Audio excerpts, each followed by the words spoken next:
Mbow is a man of culture, as the kids say. His father's from Africa, speaks fluent French. Remember I said move him to center. Him and the offense get on the same page and call out the protections in French, and the defense would never have a clue. I'm playing 4D chess right now. This is good. This is good. This is good. Maybe get a Babbel subscription for these guys, in the summer. That's what training camp is. You got to learn French in 3 weeks. That would be the NFL story that would just blow up. Oh, my God. By the 8th pregame show doing it, you're like, okay, we are. Did you know that the rest of the offensive linemen learned to speak French? Fitzpatrick went to Harvard, is what it is. Oh, my God. Yes, it would. His parents were immigrants from Cameroon. He is a first-generation American in his family. Also speaks French. So, you get a little Marcus Mbow. You draft Armand Membou. You got 2 out of 5 right there. We're cooking. I'm putting a team together. I'm Nick Fury. I'm putting a team together.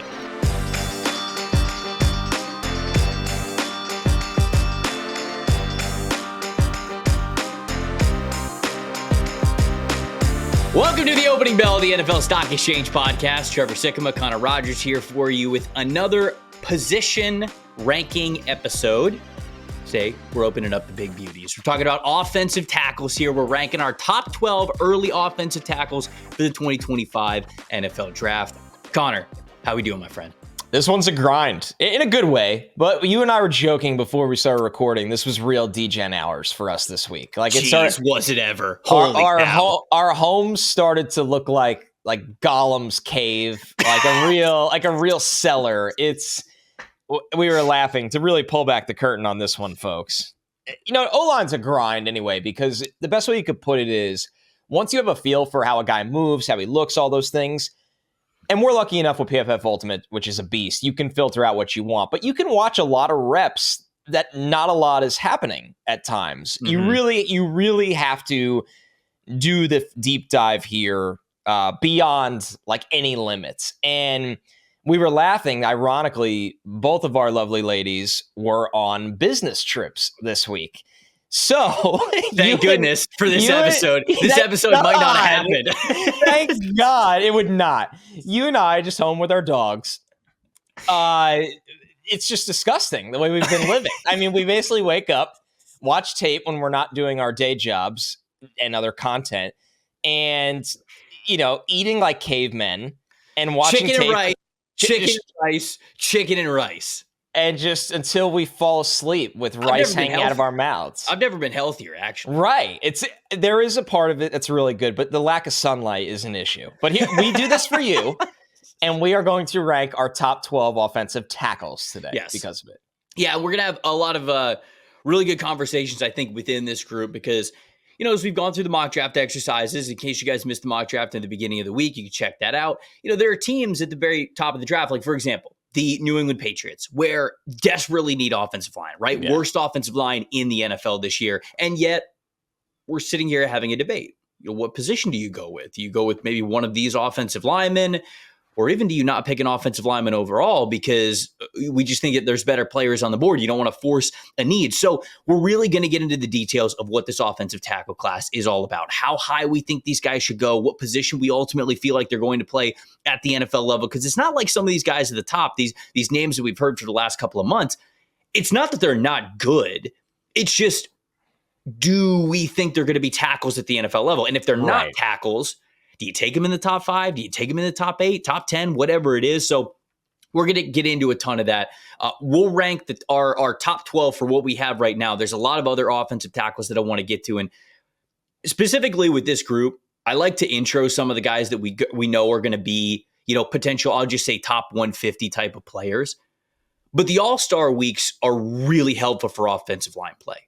Like that is where, when I get to see these guys in person, I'm sure you're the same way, whether it's a trying senior, whatever, seeing them in person changes how you feel about them. And sometimes you can see their strengths and weaknesses in different way when you're field level and you get to watch these guys and get that practice tape out there. So to me, I'm excited about this to sort of intro the class and our thoughts of the top guys, but really it's that final offensive tackle and final interior offensive line rankings that I look forward to the most sometime around March and April before we get to the draft. I'm glad you said that because while doing these evals, and some guys we watched over summer, some guys we didn't, there was almost like a fill in the blank thing for me in some of the reports where I need to see this in Mobile, or I hope to see this in Mobile to get some more answers.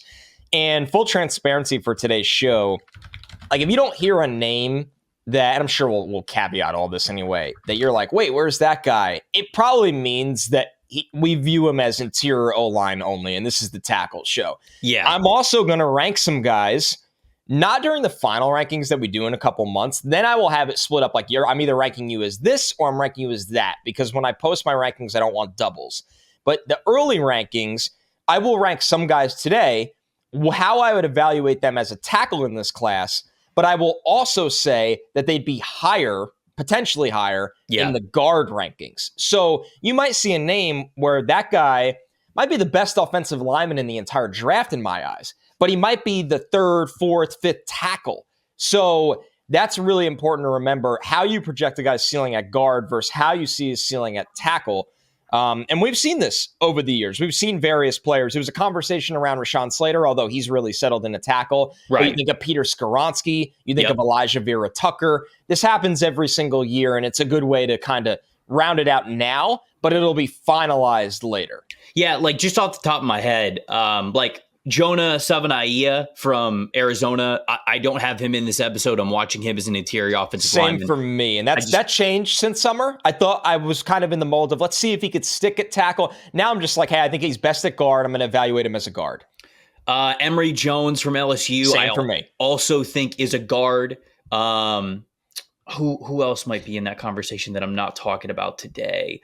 I didn't watch Charles Grant for offensive tackles. I know you did. I think he might be an interior offensive lineman, maybe even a center. So I didn't get to him because there were a couple of other tackle-specific players that I wanted to get to for this specific episode. But just so everybody knows, like those are some guys that might be more high-profile guys who you might know their names, who I don't have on my initial tackle list because I'm probably going to watch them for interior offensive linemen. I don't know if there was anybody else other than those are the three that I wanted to mention right off the top, just to make sure that people commenting were like, wow, this guy's all the way outside of your top 12 or whatever it is. But I just wanted to get that out of the way. Yeah, I think one more that I'm, going to watch for interior, and maybe the Senior Bowl changes this because he does have an invite, an accepted invite. The last time I checked would be Anthony Belton from NC State. Yes, yeah. So he won't be on this show today for me, but somebody that I'm obviously going to group with the guards. But once again, these things are very fluid these next 3 months. All right, let's dig into it now. Yeah. We'll talk about these guys. We'll start at number 12. We'll descend our way down all the way to number 1, leave the suspense for the end of the episode, who our offensive tackle 1 could be at this point in time. We'll talk about a lot of things here. We'll talk about fits, like run scheme fits. Do we think they're more between the tackles, power blocking players? Do we think they're more zone blockers? How we think they project in pass protection? I'll give you guys a couple of early pro comps that I have for some of these guys because I know you love the pro comp stuff, but I'll let you start. Do you want to go like 12 to 9? Sure. So we just do like the first 4 and then we could really dig into those top 8 guys after that. I feel like that might be an easier way to do it. Yeah, I think that's fine. Okay. So 12 for me, who was ironically tackle 11 over summer, New York's very own, Oregon's Johnny Cornelius. Okay, nice. He is their right tackle for those at home who watched a lot of Oregon this year or did not. And okay, so 11 for me is Charles Grant that you mentioned from William and Mary. He's been a stock-up guy on this show. He has played a lot of football for them, Charles Grant. I want to make sure I have this exactly right. So Grant at William and Mary, he has played 41 games at left tackle since 2021, which is it's a lot of experience. It's a lot of we're gonna have a longer combo about him because he has one of the most unique builds I've seen for an offensive lineman in quite some time. I am led to believe, just from the sheets I have from spring measurements and stuff, I think he played a lot of his college career under 300 pounds. Yeah, he looks like it. But he has really long arms from what I could see. So it's very, very strange. We'll have a long combo about Grant and probably a longer combo about Grant in our final O-line rankings. So that was 11. 10 for me was Marcus Mbow, who generated a long conversation on pronunciation before the show. We want to make sure we always have that right. Marcus Mbow is the right tackle from Purdue, who has started 14 games at right guard in 2022. 6 at right tackle in 2023. I believe that season was ended due to a broken leg, and 12 at right tackle in 2024. So some position versatility for Marcus Mbow from Purdue. And then finally, number 9, Ozzy Trapilo. Is it Trapilo? Oh, man. We didn't look this one up. I should have looked this one up. Well, sorry, Ozzy. We will make sure that is done before or by the Senior Bowl. Maybe I'll just go up and ask you, hey, man, how do you say? Please give me the No, we'll get that one done. But Ozzy Trapilo from Boston College. I want to think it's. I want to think that it's Trapilo. That's what the first guess would be. Ozzy Trapilo. He is the right tackle from Boston College, a large man. He is a hair under 6'8", 314 pounds, an accepted Senior Bowl invite, 10-game starter at left tackle in 2022. In the last 2 years, he has started 12 games each year at right tackle. Let's give a couple Any surprises there for you? Like anything jump out of your seat? No, not really. I mean, strangle me? No, it's actually, we see them close. There's a couple of guys that I like a little bit better. There's one guy who is in my top 12 who I wonder if you had the opportunity to get to or not, but I'll get to him in a second. I do want to talk a little bit about Charles Grant first. You mentioned we could have a little bit deeper of a combo on him. I didn't do a full eval on him, but I saw him kind of the same way that you did. You know, if he's going to play, he's listed 6'4". They list him at 300 pounds. Like you said, I think that he might be a little bit less than that. Playing at William & Mary, did he really go up against NFL level competition? That's the big question, because you figure the answer is no. So obviously him playing at the All-Star events are going to mean a lot. But when you're right around 300 or less than 300, it's hard for me to accurately project you to tackle at the NFL level, because even if he's just 300, like even if he is flat 300 at 300 pounds, that's 7th percentile for the NFL. And if he's 60, if he's 6'4", that's 8th percentile. So he's just not really built like an offensive tackle, but he moves really well and he's got those long arms. You love that about him. He lacks a little bit of sand in the pants, obviously, when he's taking on power and trying to anchor. That comes with being a little bit lighter of a weight. But with as quick as he is, I wonder if maybe not even guard, like maybe even center, right? Maybe he could be a center prospect because of how quickly he can move. And obviously it's advantageous to have those long arms no matter where you're playing along the offensive line. So just from a build profile, when I watched him, and I did a little bit of a mid-season eval on him to get him on the mock draft simulator, I felt like he's probably more of an interior offensive lineman. Do you lean that way as well, or do you still feel as though, because we'll talk about Marcus Mbow next, who is sort of a similar conversation as a lighter offensive tackle. But for Grant, do you think there's a world where he can play at offensive tackle, or do you think it's much more likely that he's inside because of how he is built? I'll say I left it more up in the air than I thought going in. Like when you look at small school guy, light, great athlete. I mean, this is someone who was an all-state wrestler coming out of the state of Virginia. I mean, explosive athlete, a 99th percentile run blocking grade in zone. Like you want like a master class of zone blocking. But there's no doubt, Trevor, like this is a jarring step up in competition. I don't think he's a great drive blocking gap scheme kind of presence. Right. So I think that's where I was kind of. I agree. Like center, I would prefer center over guard. I hope he gets reps there at the Senior Bowl. Me too. I really do. I don't really love the idea of his projection at guard unless I literally wrote down like Miami Dolphins. Like I thought right away. I was like, yeah, this is a Mike McDaniel kind of interior offensive lineman, and I know that's almost become cliche at times, but it's an easy way to kind of help the viewer visualize this. I want to see him get reps at both at the Senior Bowl because I'm a little intrigued at tackle. I understand he's never going to be this road grading, bulky tackle. He's always going to be a little bit undersized against power, but I like the arm length. I love the athleticism in his pass sets, and I think he's somebody that can match movements, but you do wonder about speed to power, heavier edge players. So full transparency for you, and I'm glad you brought him up. I was more open-ended on Grant, where I think he's got a real shot at tackle. I watched him Mbow, and I thought center right away. and I was a little surprised I haven't seen that combo yet anywhere. Yeah. He was someone where I was like, man, he could be a great center, in my opinion. And I don't love his long-term projection at tackle, even though he's a good prospect, which is really interesting. So Grant was more open-ended for me, while I thought Mbow was somebody that I could see a really high ceiling if you gave him a crack at center.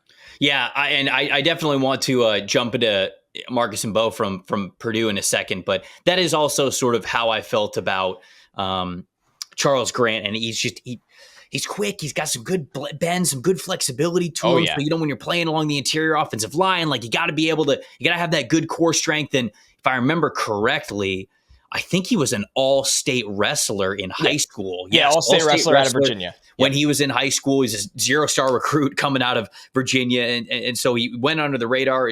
You can see how he got to William and Mary, but you can also see, again, when you turn on the film, why the NFL is pretty intrigued on this guy. So I think the Senior Bowl does a great job. We saw this with Jackson Powers Johnson last year. We saw this with Dominic Pooney last year. Like these guys, and we've seen it with plenty of players in the past, like Cody Mock. They did this as well when he was coming through and he was at the Senior Bowl. Christian Haynes, if I remember correctly. I can't remember. Yes, I know they wanted to. They were versatile with him plenty as well. And so when the NFL sort of has these questions of, hey, we'd like to see it at a lot of these different spots, a lot of times the Senior Bowl, the Shrine Bowl, they will oblige and they will put these guys in these positions to see how they play and see how comfortable they could possibly be. Now, it's obviously not the be-all, end-all for their evaluation there at their position because maybe they haven't played center before, maybe they haven't played on the opposite side of the line of scrimmage, but it's the beauty of these all-star events. And so I'm excited to see that with Grant. Mbow for me is, so I didn't have Grant on my list, but Mbow for me is 10. Okay. So he comes in at number 10. I do like this player. Oh, same for me, by the way. But identical. he's very interesting. 6'5", 300 pounds. So sort of the same thing. If he's right at 6'5", he looks it. Like Grant, if you just show a picture, like there's like some density because I don't know, maybe he's more compact. He's also playing up against guys that aren't NFL caliber. Good, you know what I'm saying? That's a good point. I think about that too. You are correct. No, that's correct. A good counter. But in Mbow, I looked at and I'm like, oh man, like he is just a light offensive lineman. And there's a lot of perks that come with that in this game. Yes. So Mbow is a man of culture, as the kids say. His father's from Africa, speaks fluent French. Yes. Multi-sport player in high school, played basketball, played football, all this kind of stuff. So he's a very cultured offensive lineman in multiple ways, sport and not. But well, hear me out. Remember I said move him to center. Yes. Him and the offense get on the same page and call out the protections in French, and the defense would never have a clue. I'm playing 4D chess right now. This is good. Maybe get a Babbel subscription for these guys, in the summer. That's what training camp is. You got to learn French in 3 weeks. That would be the NFL story that would just blow up. Oh my God. By the 8th pregame show doing it, you're like, okay, we heard. Did you know that the rest of the offensive linemen learned to speak French? Fitzpatrick went to Harvard, is what it is. Oh my God. Yes, it would. That would be the new Fitzpatrick went to Harvard. You are correct. But okay, so Mbow from Purdue, a little background for him. Redshirted his first year. Started all 14 games at right guard in 2022. Yeah. And then kicked out to tackle. Oh man, what did he miss that season for? He only played 6 games that first season that he was right tackle, and I can't remember what the injury was. Broken leg. I wanted to say it was a broken foot, but broken leg. There we go. So then 2023, 2024, obviously he's recovering from the broken leg. My leg! He's obviously recovered from that. From 2023, played the full 2024 season, and he looked really good. The speed is the thing that you like the most about him. That's the thing that's so intriguing, right? Because offensive linemen, they tell you all the time, we're the best athletes on the field. We're carrying 100 more pounds than you are, and we still got to run, and we got to hit landmarks, and we got to get in front of people, and we got to bend our bodies certain ways, and the core strength has got to be fantastic. We've got to be the best all-around athletes on the field. That's what offensive linemen will tell you, and they got a good case for it. When you move like Mbow does, that is extremely intriguing and alluring. Now, he's sort of unorthodox in how he plays. Like, he almost moves so well that he's sort of like playing the offensive line position in a way where you're not used to seeing. Like, for example, like in zone blocking plays, sometimes he'll beat the defender to the spot so well that he doesn't like turn his shoulders and try to wall them off. He'll like box them out like a basketball player, like he'll like stick his butt straight at him and he'll hold his arms out. It's like, all right. He was there so early he could like read a book before he throws the block. It's like, all right, I guess that works. It's a little unorthodox, but go off. I like the projection at center. I really do.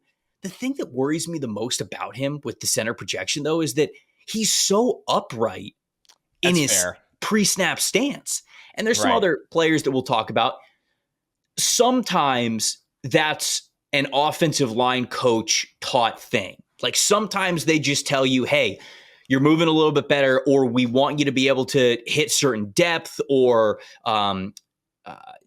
really neutralize pass rushers a certain way, or maybe it's just the style and how they are taught that they are more upright in their pre-snap stance. But when you play center, you got to get low. And if Mbow can do that, I am all for this projection to center, and I think he could be a damn good center. Honestly, so you know how we talked about Parker Brailsford from Alabama during the summer? I think Marcus Mbow can be what you want out of Parker Brailsford. He's just doing it with 25 more pounds. Right, like the weight you wanted it. Exactly. Yeah, I agree. Yes. So this is another player who I'm hoping gets a little bit of versatility at those all-star events. He's so quick and he's so explosive with that first step that even at just 300 pounds, he'll pop you. Like that first jolt of contact, he's got some decent power at punch. Now, it takes him a lot, and sometimes he can't maintain that power, and sometimes, he's easier to stack and shed. He's easier to just get off of him. It's harder for him to maintain that block. But he'll put his shoulder into your chest. He'll give you a pop. He's a very competitive player, and I love that about him. The narrow base, the upright base, I think it makes it a little bit easier for him to get off balance, which I'm a little bit worried about. But again, if we can improve the hip flexibility, if he can really sink down, and again, if he can play center, I think that's a great spot for him. So as a tackle, I'm worried about how effective he can be. It's why he's tackle 10 for me here. But if you move him inside and you tell me he's going to play center, I like this guy a good amount. So he's a lot of fun to watch. Yes. He's a really athletic offensive tackle. That's the perfect. Once again, I want to emphasize on this show, and I'm sure our rankings will just be like, clipped out and posted, and everyone's like, oh, you idiots. But there are guys that have such a higher ceiling in this tackle group on the inside for various traits and reasons. And Mbow, to me, was one of the pinnacles of that. So tackle 10 for each of us. But yeah, like you said, if we're doing center rankings and he gets looks there at the Senior Bowl, I think it would be pretty big for him personally in this class. My early style comp for him, I think he could be a little bit better of a player. And honestly, I like this player more coming out. So I've been a little bit disappointed with how he has played in the pros. Brady Christensen, who played left tackle at BYU, but while he has been with the Carolina Panthers, he's played left tackle, he's played guard, he has even played center for them. This past year, he had his best year as a blocker, and it came at the center position. And so that just position versatility, both of those guys a little bit lighter. I see that sort of the same, but I could have a little even higher expectations for Mbow if he's able to move inside. So, all right, I'll do my 12 through 9, and then I think we can have a couple of other conversations because Mbow was the only one that we all had in there that was the similar player. Okay. I have Chase Lunt from UConn. Okay. The 6th year, giant-looking power forward, 6'8", right tackle. I have him at number 12. Again, really nice movement skills. Yeah. You worry about the weight profile. He's listed, I think, at 290, 0th percentile for an offensive tackle at the NFL level. So that worries me because his bigger, taller, longer frame lends itself basically to him just being an offensive tackle. But he's got to get his weight up in that regard. He reminds me of Connor McDermott and the fact that Connor McDermott was the same thing. 6'8", lower on the weight profile, was able to run really well, looked like a very well-coordinated athlete, and he was a 6th-round pick, and he's still sticking around in the NFL. He's bopping around. He's still playing in the league, but you've got to be able to play with power better to be a consistent offensive lineman in the league. I think there's a lot of things that Lunt does well from a smooth athlete standpoint, especially for a guy that is built as tall as he is, but the lack of power profile. That's why I put him at number 12 here.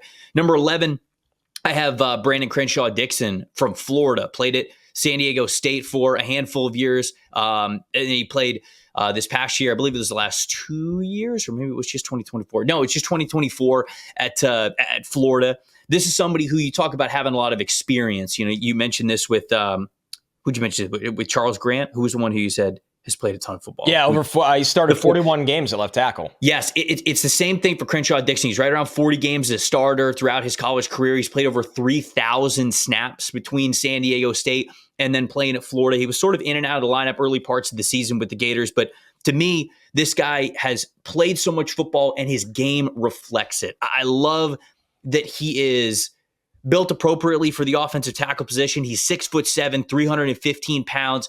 He plays a little bit lighter than you would think for being a guy who is 315. I think he's got a little bit get more functionally stronger. He's got to be able to take on bull rushes a little bit better. But to me, the technique is fantastic. And what I love the most about Crenshaw-Dickson is his combination of patience and long arms. Sometimes when you have long arms, you know that you can dictate contact, right? There's a lot of advantageous reasons to have long arms at the NFL level. One, you want to be able to keep, and I think we talk about this all the time, so it'd be good to explain it here. When you have long arms as an offensive tackle, one, you could dictate contact if you want, right? You don't have to let the defensive lineman get into your chest or get too close to you in order to make contact and make a punch and try to get them off of their rushing path, whatever it is. You can dictate contact to them when you have longer arms. It also means that when you have longer arms, if you could fully extend your arms, and if your arms are longer than theirs, well, then guess what the defensive linemen are going to be doing? Grasping at air. They can't grab onto you. They can't generate power, and you have the length advantage, so you can get your hands up and inside. You can latch on, and then you can extend your elbows and control. Right. That's what you're able to do when you have those long arms. Also, it's like boxing.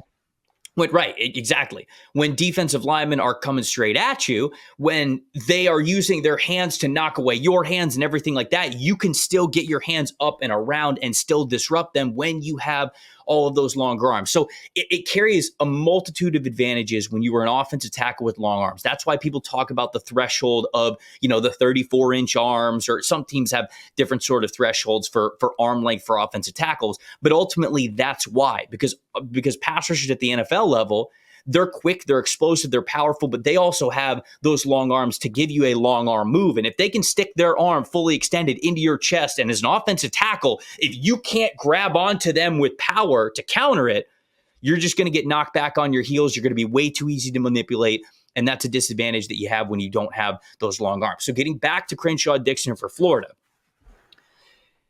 he knows he has those long arms, which is great, because he's also patient with it. So as rushers are coming at them, he doesn't feel the need to, I gotta lean far onto my toes to make sure that I lean to try to get power to get my arms on this guy. He goes, no, I know I got this. I got the long arms to mitigate. So he'll allow these rushers sometimes to take 2-3 steps, and maybe they're trying to go up the arc and around the outside shoulder, and he'll just patiently be sitting there with those super long arms. And the second he finds it advantageous, boom, the arm goes out. It's either hitting the shoulder, hitting the chest, whatever it is.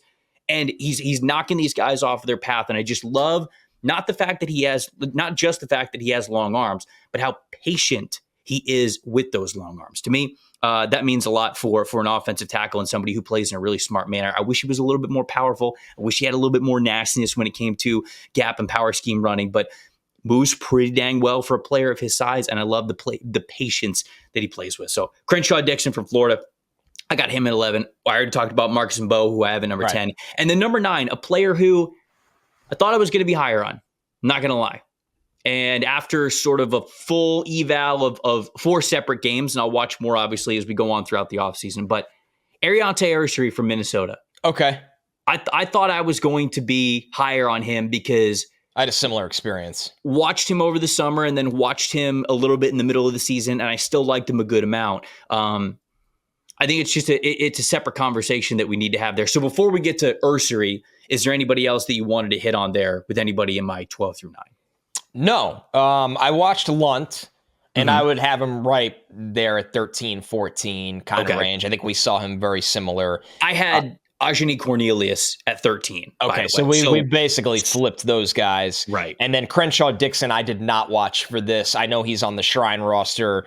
In my final offensive line rankings, I will have him written up as well. Mm-hmm. So, and then Ersery, it sounds like we had a kind of surprising similar experience. I was a little higher on him than you. You had him at 9? I had him at 9, yes. Yeah, I had him at 7. Okay. Which, to be honest with you, if you told me in September that I'd have Ersery at 7 during this exercise, I'd be a little surprised because he felt like the guy that was in play to be tackle 1 before the season. And it was a pretty open field. I want to be clear. He didn't have a leg up on anyone or anything like that. But yeah, I don't think it was,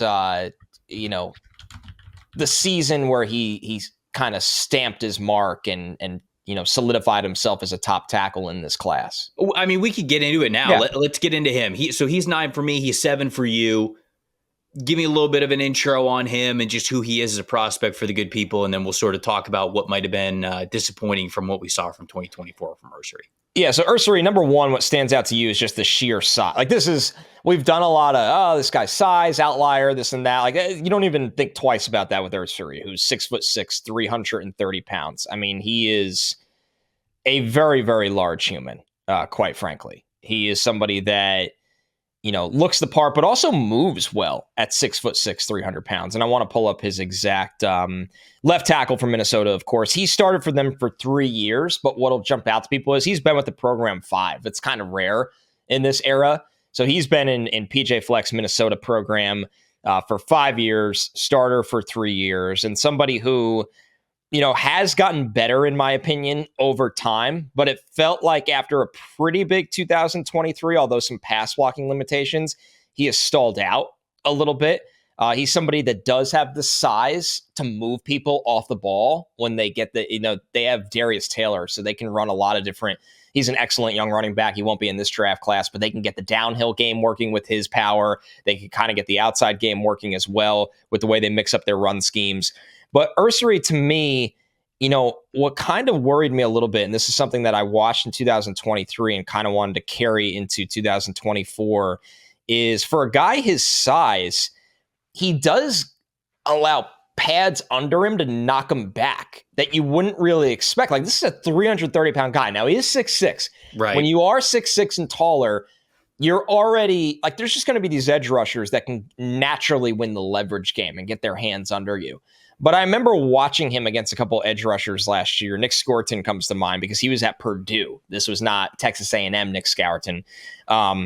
He allows guys in his pads, and they do drive him backwards, which always surprised me for his size, where in theory he should have a great anchor, and maybe it's something that technically he can clean up and it'll translate to a better anchor, but just naturally, I saw that happen too often for someone his size, and it really shouldn't. So I think physically with Ersery, he's everything you want. And I'll say this right now. Like, I think when he goes through this process, quite frankly, I think coaches are going to fall in love with him because they're going to see that he's everything physically they want in a tackle, checking the boxes. He does have pretty good feet at his size. That's what when you watch him, like, he can move. He can get into his pass sets, mirror movements. You can ask him to climb. When you look at, like, he's not some hulking, sluggish tackle with heavy feet at that size. But I just thought Trevor, he was too inconsistent allowing guys to get under his pads and move him.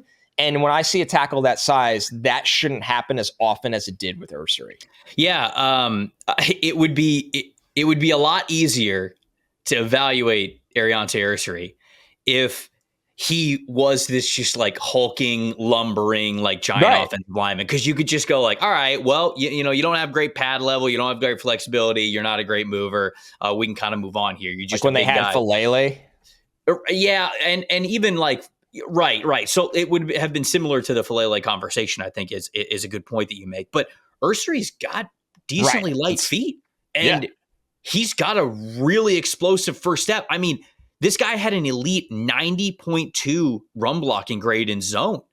And you look at his size, you look at his size, you go 6'6", 330. What are you doing with an elite zone blocking grade? Especially when his gap scheme blocking grade was a 70.1. Yeah. Like, it was much less effective.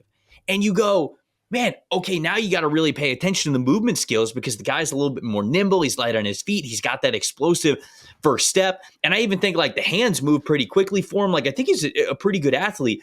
But what really worries me about Ersery and why I have him offensive tackle 9 is, to me, I can't pinpoint exactly where it is, but there is some sort of hip flexor, hamstring stiffness and inflexibility with him. And I think it's also just maybe how his body is built, where he is a major waist bender. I mean, that is, he leans over heavily. He's very top heavy, and he leans, and his weight is on his toes so often. It is hard when you look at him in his pre-snap stance. He is fully hunched over. Yeah, I mean, his back is rounded, his shoulders are up and way over his toes, and it makes it very difficult for him to really get low, flat back, chest is up, base is wide, power through your lower half. Like that. You remember how we talked about Patrick Paul? Yep. And how I didn't love Patrick Paul when we did summer scouting of him, and I was really worried about him. Now, obviously, the jury's still out. He played a little bit as a rookie, but it's way too early to judge how he's going to be at the NFL level. And then I came around to him a little bit because of this exact reason. In summer scouting, when we watched him for the 2023, would have been the 2022 season, I thought the same thing. Okay, here's this tall, big offensive tackle. So the NFL obviously is going to like the size, and I understand why people like him. But this is somebody with major flexibility issues, a rounded back at all times, was hunched over in his pre-snap stance. And in 2023, he was much better. He was able to get his butt down. His base was way wider. His back was flat. His chest was up. He was much more powerful, much more in control. I don't see that from Ersery. And it worries me when guys have that sort of play style. Because NFL pass rushers are going to be able to get in underneath your pads. There's no doubt about it. To me, a little bit of strengths and weaknesses: adequate size and length for the NFL, light on his feet for a player of his size, explosive first step for a player who's 330 pounds. Pass pro, we got good handwork, good footwork when anchoring. I think he's got good anchoring technique, and he's an impact zone blocker. Weaknesses: high-waisted player, really tough for him to get his butt down in his stance. Weight is too much on his toes. He can struggle to mirror versus cross-face moves. And this is another area where I think the flexibility issues are showing up in a multitude of ways, because for as much as I think that he's got good footwork, sometimes he struggles to stay in front of cross-face moves, whether it's design stunts and twists, or maybe it's a one-on-one with a pass rusher just trying to get across his face. Sometimes he struggles to keep up with them, and I think that flexibility issue is a big reason why. I thought Phil Loadholt was the first guy that sort of came to my mind, this giant offensive tackle who's got better feet than you think, but some flexibility issues to really be able to stay in front of some of the better NFL speed rushers. So to me, I don't think that he's terrible. Like I have a third round grade on him. So that's where I've got him. That's sort of the area. But man, when I was watching his highs and some of the data that I had on him, I was wondering if are we talking a top 20 type of a player?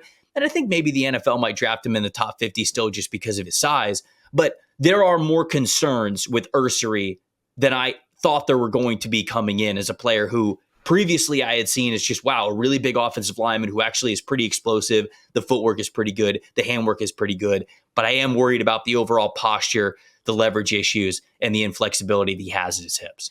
So the posture and the balance issues and the inability to kind of regather himself throughout pass pro reps and drive blocking to me at times, and I missed this when evaluating this player. Or no, I didn't miss it. I wrote it down. You've never missed it on a prospect. I've never missed it on a prospect. Right, that can't be true. I severely understated how big of an issue it can be. Severely. Evan Neal. Where... That's great. Yes. Like, I was great. And I missed on that. And when I watched Evan Neal, I'm like, man, he's on the ground a lot. But the highs, the body type, like the level of competition he played against, it's all there. And it's crazy when you have those balance issues, you brought up the posture, and the way you're built seems like an advantage, but there's also ways it hurts you depending on your athletic profile and your flexibility profile, or lack thereof. Yep. That's what scared me. Is I've watched a lot of Evan Neal with the Giants, being here in New York and covering a lot of New York football, and he's been a talking point because it's just gone horribly for him.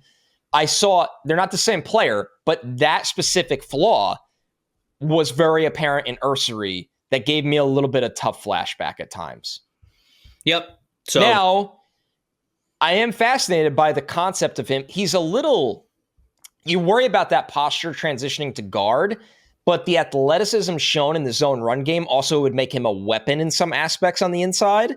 So he's probably just a guy that needs to sit when he gets drafted. And that's why he went from being like, hey, probably a first rounder, where I could see him sliding a little bit because there's developmental things that a coach will really want to work on with him. And it's never going to be perfect, but can you kind of mitigate the issues like you said? Yeah, like you mentioned, I mean, Evan Neal, I think it's a really good call out by you. And Evan Neal goes, 5 overall? Then he go 5 overall in his draft class. And so the NFL is going to love guys like this. And they're going to try to work with them because God doesn't make many of them as big and as nimble as Aireontae Ersery. So with that being the case, you take a chance on those guys. It's just a matter of where you take a chance on them. We will see in this class. The new year is a great time to reevaluate your financial goals, folks. Not just for yourself, but also for your kids.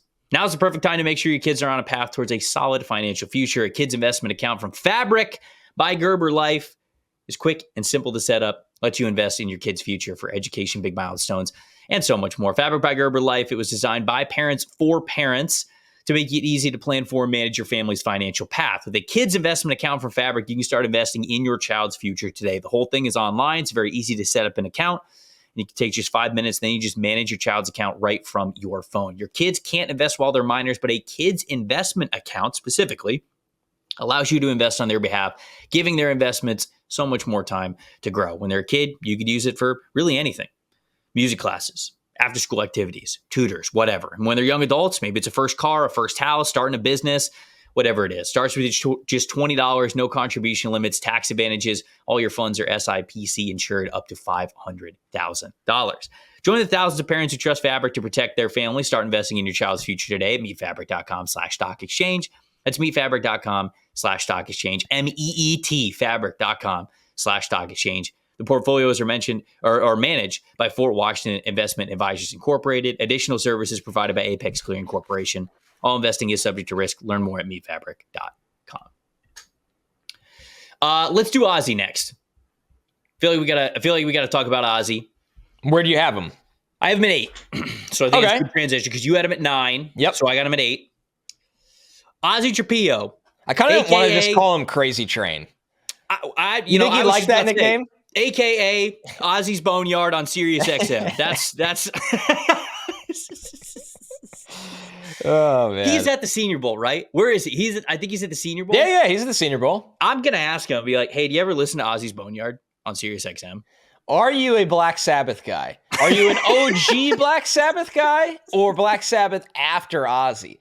He's going to stare at you and be like, I don't even know who you're talking about. Yeah, we're old men now. And I was going to say, he's going to be like, I was born in 2004. And I'm just going to be like, Jesus. Oh, God.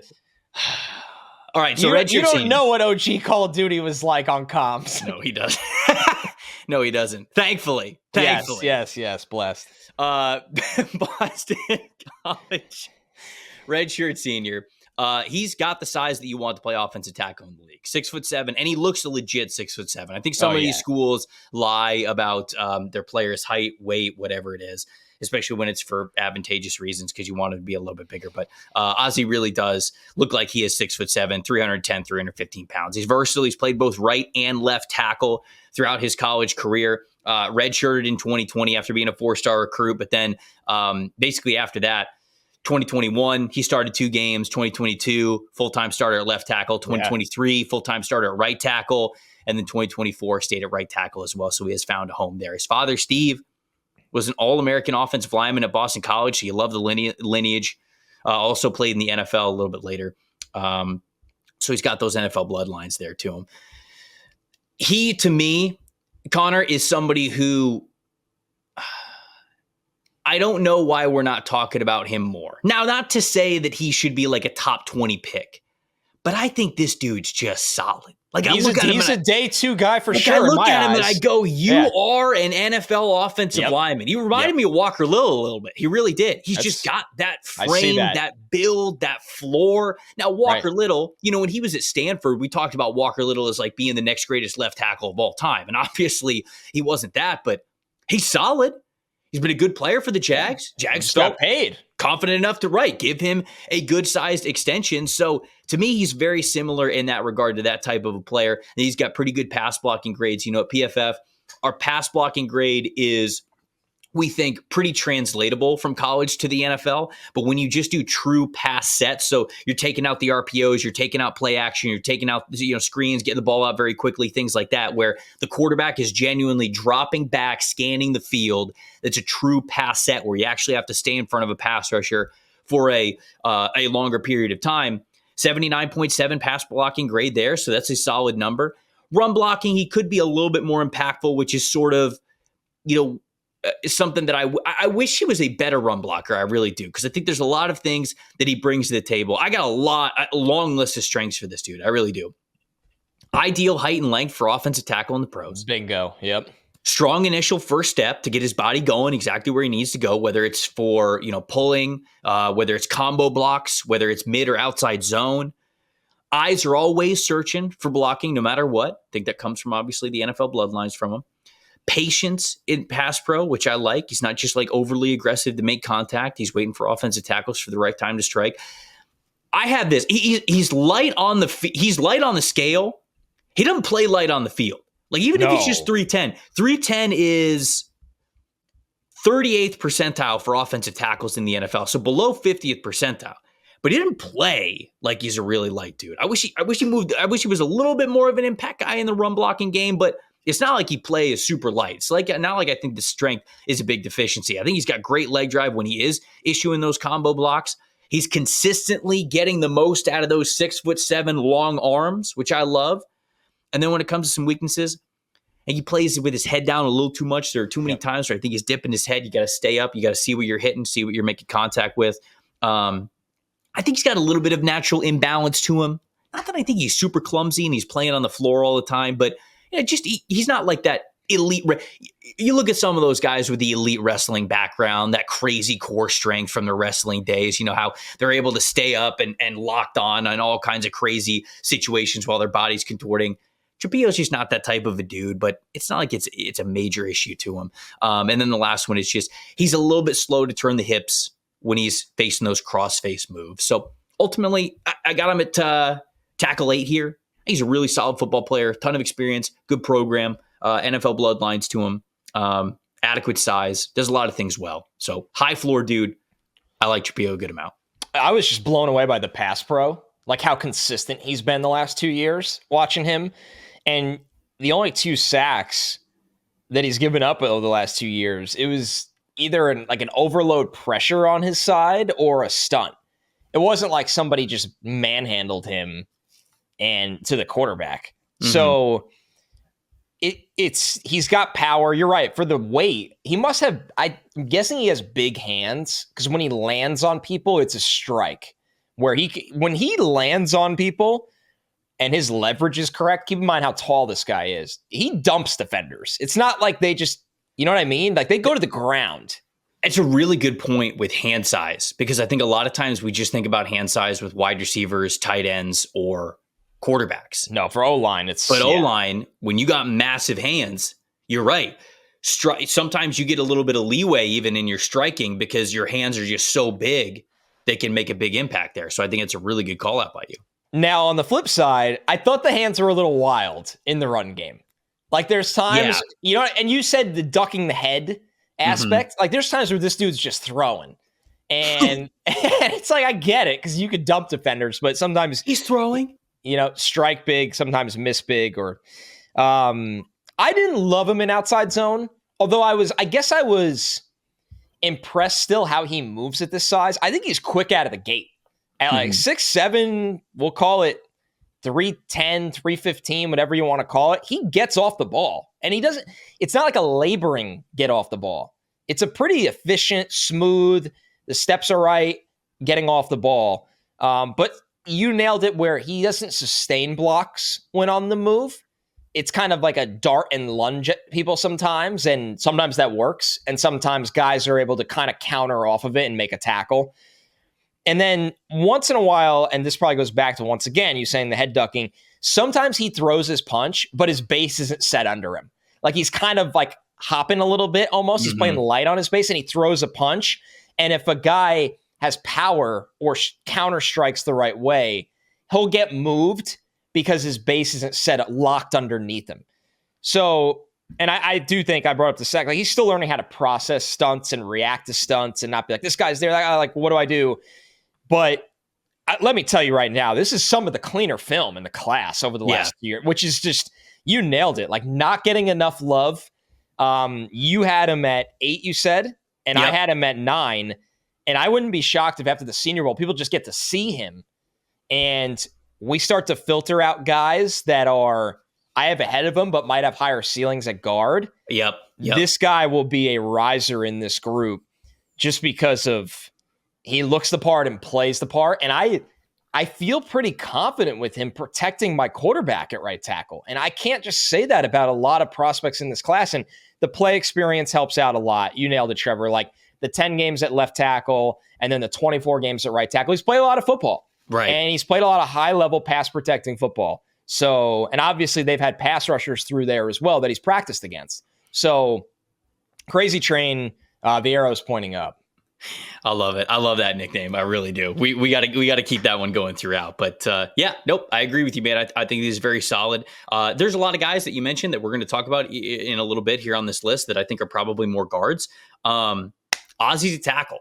Like he's built like a tackle. Yes. His experience is a tackle. So yeah. Also wanted to mention this. His dad played in the NFL. And when I say that he's got the NFL bloodlines, I read up as well that his father passed away tragically from a heart attack in 2004 at the age of 39. So when I say that he's got the NFL bloodlines, I wanted to make sure that I mentioned that. It's not like his dad's unfortunately hasn't been there to sort of teach him the ways of offensive line, but his dad being a really accomplished college football offensive lineman and a guy who made it to the NFL. That's sort of what I mean from that. But I know, just from his story, it's an inspiring thing for him to carry that into his NFL journey, which is obviously a tragic thing, but it's cool to hear him talk about it the way that he does. Let's do 7, 6, 5, 4, and then we'll save the top 3. Does that sound good? I still got to do 8, but all right. So you'll be an overachiever. You'll do 8. I will do 8 to 5. Why do we want to do this? 8 to 6. Just do 8 to 4, and then because 8 to 4. Sorry, we'll list them off, and then we'll save the suspense for the top 3. 8 to 4, and then the top 3. Okay, I know how to do math. 8 for me. It might be a little bit of a surprise. Cameron Williams from Texas. I have him at 7. Oh, not a surprise. So not a surprise at all, tape brother. Does not lie. No. Okay. No. Cam Williams at 8. 7, I did say already. It was Aireontae Ersery. Yeah. Okay. 6 is Wyatt Milum from West Virginia. I also have him at 6. Hello. Nice. Wow. This is crazy.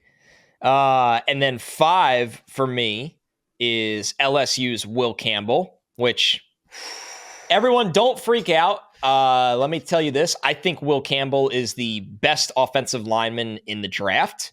All right. I'm back. Yeah. I turned my chair around, but now I'm back. I think he's the best offensive lineman in the draft. I just think that is at guard.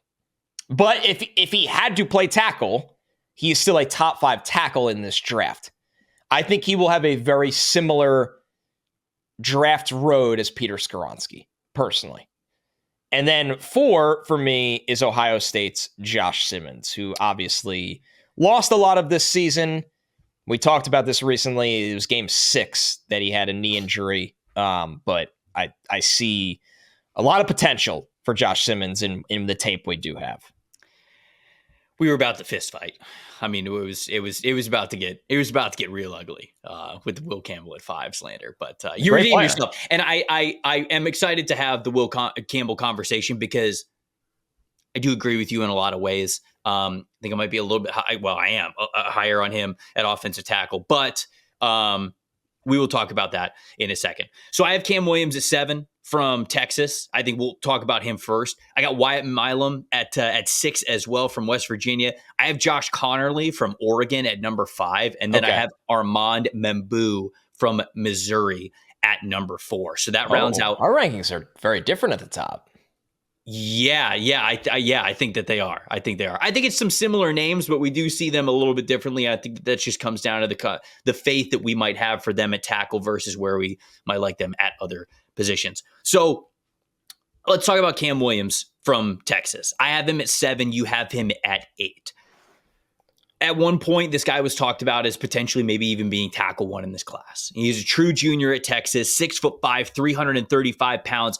And there are some players that we're going to talk about here in a little bit that, are they a tackle? Are they a guard? Cam Williams is built like a tackle. Now, he could play guard at the NFL level because he's big enough. He's got the girth to do it. But this dude, you're not going to worry about the arm length. You're not going to worry about the size. You're not going to worry about the power. He's got some good movement skills to him as well. He's just really green. He really is. He's a 1-year starter. Three-star offensive tackle from the 2022 class. He's just a true junior. He basically played only special teams as a true freshman in 2021. He only had 1 start in 2022, and he has started at right tackle the whole season this year. And it's just so much of that shows up in his tape. He had 13 penalties this past year alone. 13. Yeah. As an example, I just did this player. Who did I just do this for? I think it was Aireontae Cornelius. I'm looking. No. Who was it? Oh, Chase Lund, for example. Chase Lund's played 1,700 snaps over the last 2 years. He's had 4 penalties. 4. Cam Williams had 13 in 1 season this past year. It's like 2022 J.C. Latham. 7 false starts, 5 holding penalties, and then I think there was 1 more in there. It might have been an ineligible player downfield or maybe an unnecessary roughness penalty. The build, you can see why the NFL is very intrigued about this player.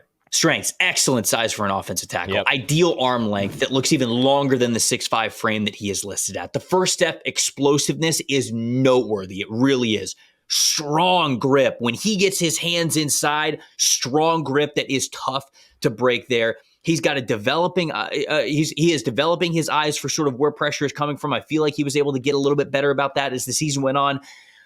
But a finisher's mentality. I mean, this dude is competitive as hell, and he will erase you from the play if he has the opportunity to do so. Backstreet brawler. He is absolutely a backstreet brawler, but there is so much of a lack of anticipation in his game. One that shows up in penalties being as high as they are. There's no doubt about it.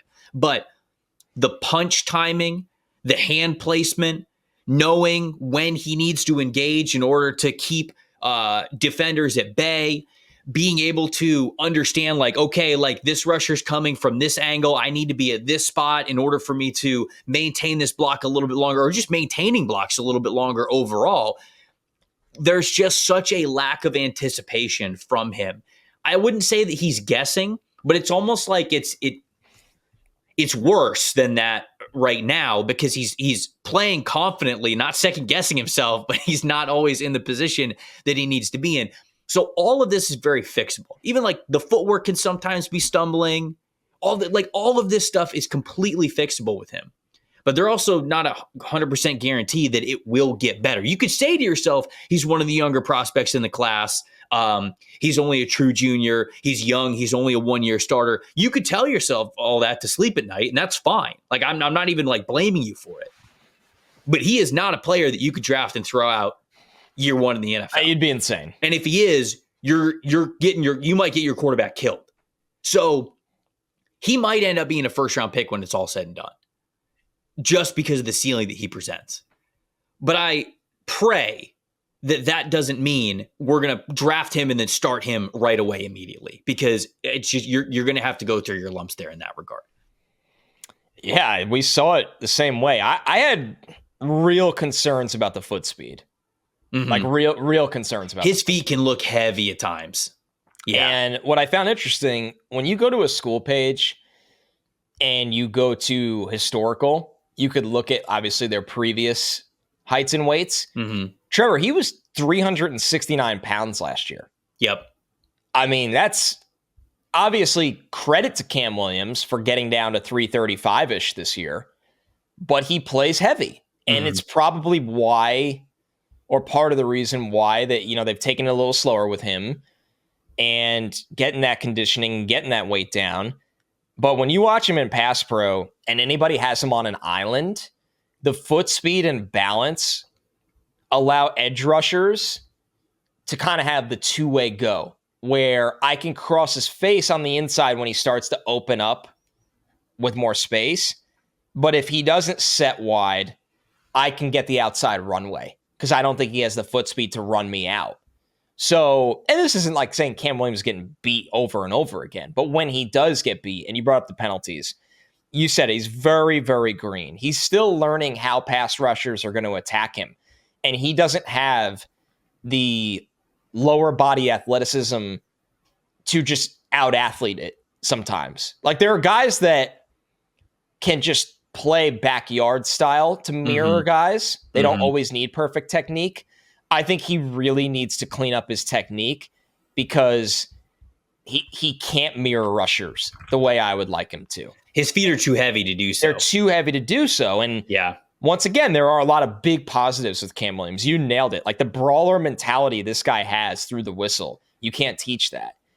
And the way he, can just relocate defenders in any run scheme, you really can't teach it. And the hands arrive with a purpose. He's not just throwing his hands defensively. He's throwing them offensively. But he is just so raw in pass pro. Like, has he officially declared they're obviously waiting till the playoff? Yeah. He's supposed to be playing. So we're recording this on Friday for everybody, just to give you an idea. Texas plays Ohio State. He has not officially declared. So he might not be in this class, and I would hate him going back. I would really tip my cap to him if he goes back to school, and everybody has to make the decision that's best for them. So if he gets big grades, goes to the draft, good for Cam Williams, but this is the eval. But he has all the talent to really, honestly, maybe lose another 5 pounds, get a little quicker in the lower half, learn how rushers are trying to attack him on an island, and be a surefire first rounder in 2026. Yeah, he reminded me in a lot of ways of Cam Robinson, the longtime Jags offensive tackle, and now with the Minnesota Vikings. And like, Robinson was sort of that same way, as they're built very similarly. And I remember when Robinson was coming out, I was like, man, look at this guy and what he could be. And he struggled in his early NFL career, and he got more consistent as things went on. And he's playing well for the Vikings now. Obviously, the Jags traded him sort of because they felt like they could. So it's not like he was invaluable to them. But to me, he's built in a very similar way. And Cam was I think an early second round pick when he was coming through the draft. And that's sort of how I feel about Cam Williams as well. If he were to leave this year, I'd be comfortable taking a chance on him somewhere in round 2. But we know the NFL doesn't always work like that. So I agree with you completely. I think that you emphasizing the lack of foot speed is very important, because when you have heavy feet, you better be able to anticipate well, because you're not going to be able to recover nearly as well if you guess wrong, if you will. So intriguing player, but a lot to work on with Cameron Williams. Yep. Sure. Number 6 for both of us was Wyatt Milum from West Virginia. That is how you say his last name, right? I got it right this time? That's how I've written it down. All right. I know somebody corrected us over summer, I think, saying it that way. Yes. Okay. All right. I just want to make sure here. So Milum for West Virginia graded extremely well this past year. So he's listed at 6'6", 317 pounds. His grades really over the last 2 years, the 2-year sample size were fantastic. Pass blocking grade 89.9, pass blocking grade on true pass sets 90.3, run blocking grade in gap 79.1, run blocking grade in zone 84.9. His negatively graded run plays, which when you talk about this is we probably should have said this at the top, but this is the first time I'm mentioning it. So we have it different at PFF between interior offensive linemen and offensive tackles. For offensive tackles, the more stable metric is negatively graded run blocking plays. So how often are you graded negatively? And if you have more of those, it is more likely that you will continue to have more of those at the NFL level as an offensive tackle. Whereas positively graded run plays are a little bit more fickle when you're an offensive tackle. So you want the floor to be higher when you are sort of on an island, maybe doing a lot more one-on-one blocking. And you want to make sure that floor is higher. So the negatively graded plays is the one that's more stable. When you're an interior offensive lineman, because of a lot of it is more combo blocks and things like that, positively graded run blocking plays are the ones that are more stable and more reliable to look at. So when we talk about interior offensive linemen, a lot of times positively graded run blocking plays are the stable metric that we'll mention. And then for offensive tackles, negatively graded run blocking plays are the more stable one, because you want to give up fewer, of course, negatively graded run blocking plays, because a lot of times it's just you. You could be on an island, a lot of one-on-one blocks, and you want to make sure that you don't have those negative grades there. He was 77th percentile, which is great. So that's a really good number from Milum there. Just a very, very solid football player. He's got a fun background as well. 4-star offensive tackle out of Huntington, West Virginia. Didn't allow a sack in his entire high school career. It's pretty nuts.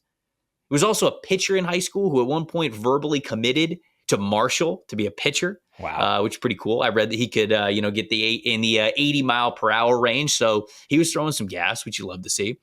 Started 8 games at right tackle his true freshman season, switched over to left tackle in 2022, and he's just been there ever since. A very steady presence for them.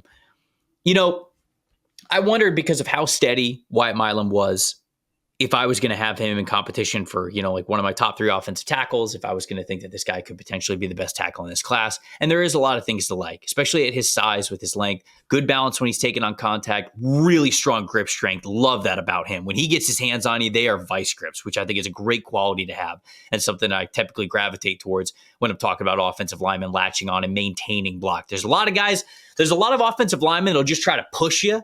I talked about that with like Tyler Guyton. Remember last year when we were talking about Tyler Guyton? I was like, man, there's a lot of things to like about Tyler Guyton, but he is a pusher. He just wants to shove you. When defenders get into his chest, he'll fully extend, but he's fully extending to just push you away. He's not fully extending with his hands up and inside of the right position, latched onto the inside to maintain that block after he gets his hands where he wants to. Wyatt Milum is that type of a guy where when he latches on you, it's tough to get him off. Sound, consistent anchoring technique, really reliable in man and zone blocking schemes. I think he is a very smart and aware player. Connor, ultimately, though, I think Milum's a guard. I do. I'm going to evaluate him more as a guard than I am at tackle. I think you can play him at tackle, but to me, you get the most out of his strengths as a guard, and you limit some of the deficiencies, because the weaknesses I have for him. The first step, a little bit slower, kind of struggles to catch up when he is retreating and kick sliding in his pass sets against speedier rushers. The weight, a little bit too on his toes, especially when he's in those one-on-one blocking situations. Appears to have some stiffness in the hips that prevents him from getting low in his stance with balance and leverage. He's got a little bit of clumsiness to him in space when he is fully one-on-one. The feet can look a little bit heavy sometimes. And the arm length, I wonder if it's just about average, maybe a little below average for the NFL level. And so for all of those reasons, I think a move inside to guard would actually give you the best of Wyatt Milum. And I think you get a really damn good starter there because of the floor that he presents. And honestly, the ceiling being even higher with him at guard. So I had no intentions of thinking that this guy was going to be an interior offensive lineman before I went into this. And I watched 4 or 5 games of him and I went, I'm taking him at guard.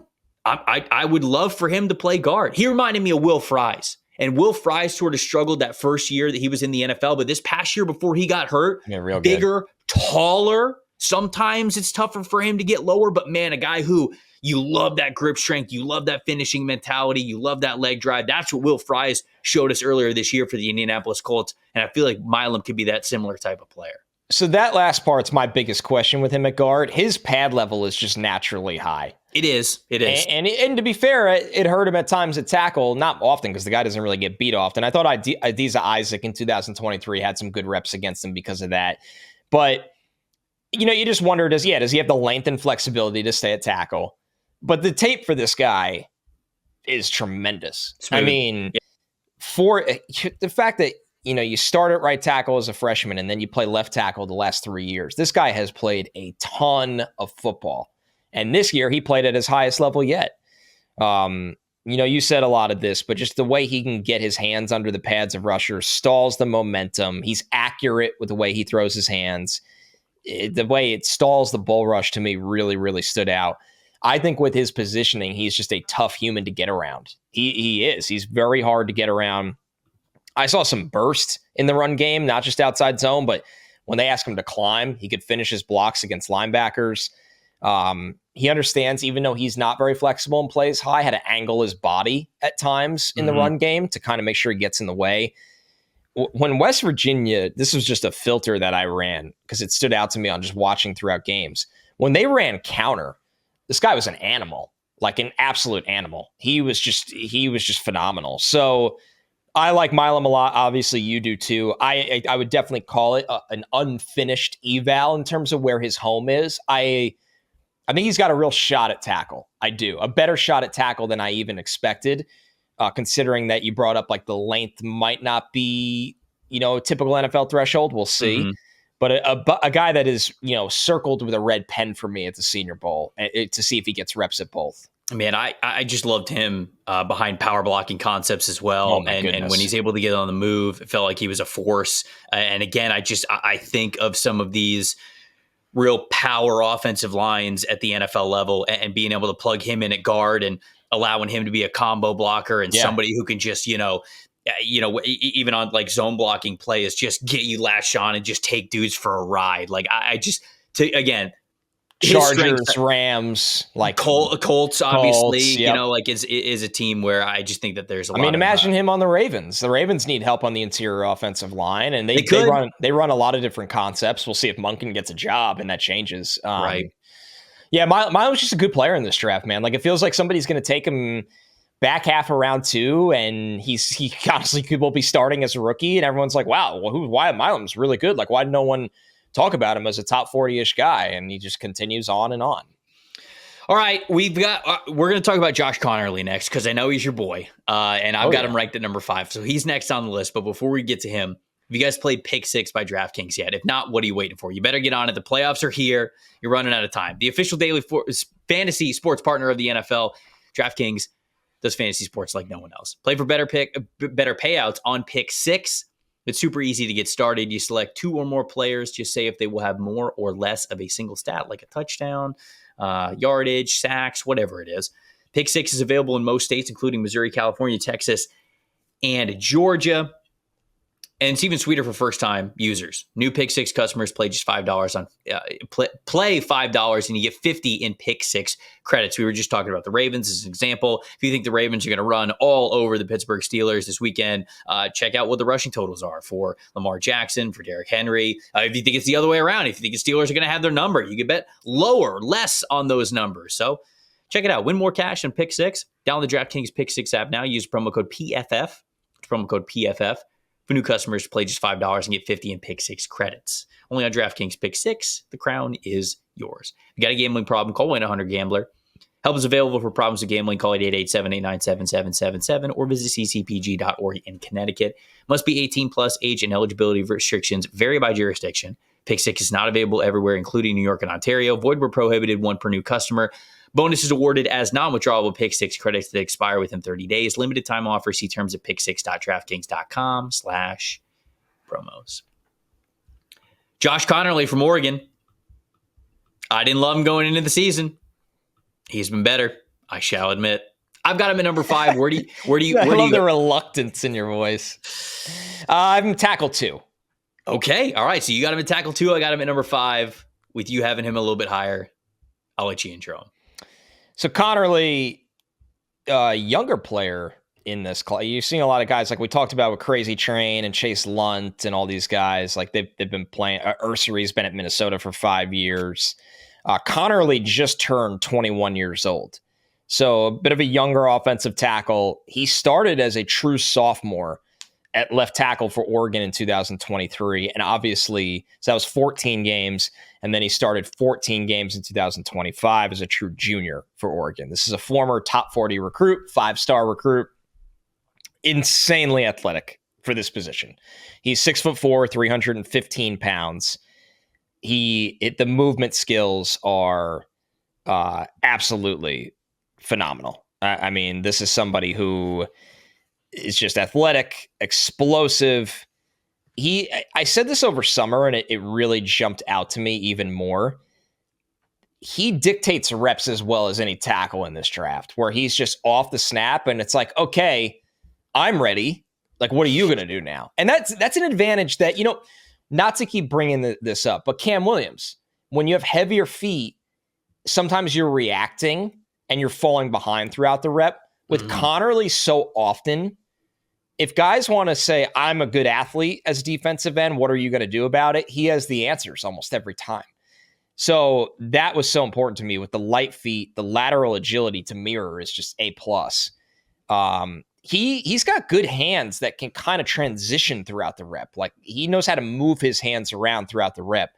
And the background isn't really surprising when you look at, he's gotten bigger over time. This is somebody who, basketball player in high school. I believe, I want to make sure. Yeah, there's a basketball background in high school. I believe 4-year letter in high school. Like, the body is over the years recently has become more football body. And this year, Trevor, when I turned on the tape from compared to summer scouting, I was like, he's starting to look like a real tackle. You see, he played running back in high school. That was the other thing I was making sure I had right in my notes. Yeah. When he was a freshman in high school or sophomore, he was legitimately a running back. Yep. And then, guys get bigger and stronger and they're like, oh, cool, you're going to be a 5-star tackle. So really basketball running back background. This whole tackle thing is still a little green to him. Which makes it much more impressive how much better he's gotten over the last 2 years of just playing. You look at some of the weaknesses, like I still want to see him get bulk and strength in his lower half. Yep, me too. It's just he has to get stronger and bigger in his lower half. And I think now Oregon obviously had a long season, not as long as they hoped for, but he throughout combine training, I think that'll be a priority for him. He's still learning how to hold his blocks throughout the run game rather than just get to his blocks in the run game. And he's not this bully run game destroyer. Like, he's not just out there dumping bodies left and right. But with how in control this guy is in pass pro from an athleticism and even technique standpoint now compared to last year, like if you just follow the trajectory of Josh Conerly, this is, to me, what a franchise tackle's trajectory should look like as a prospect.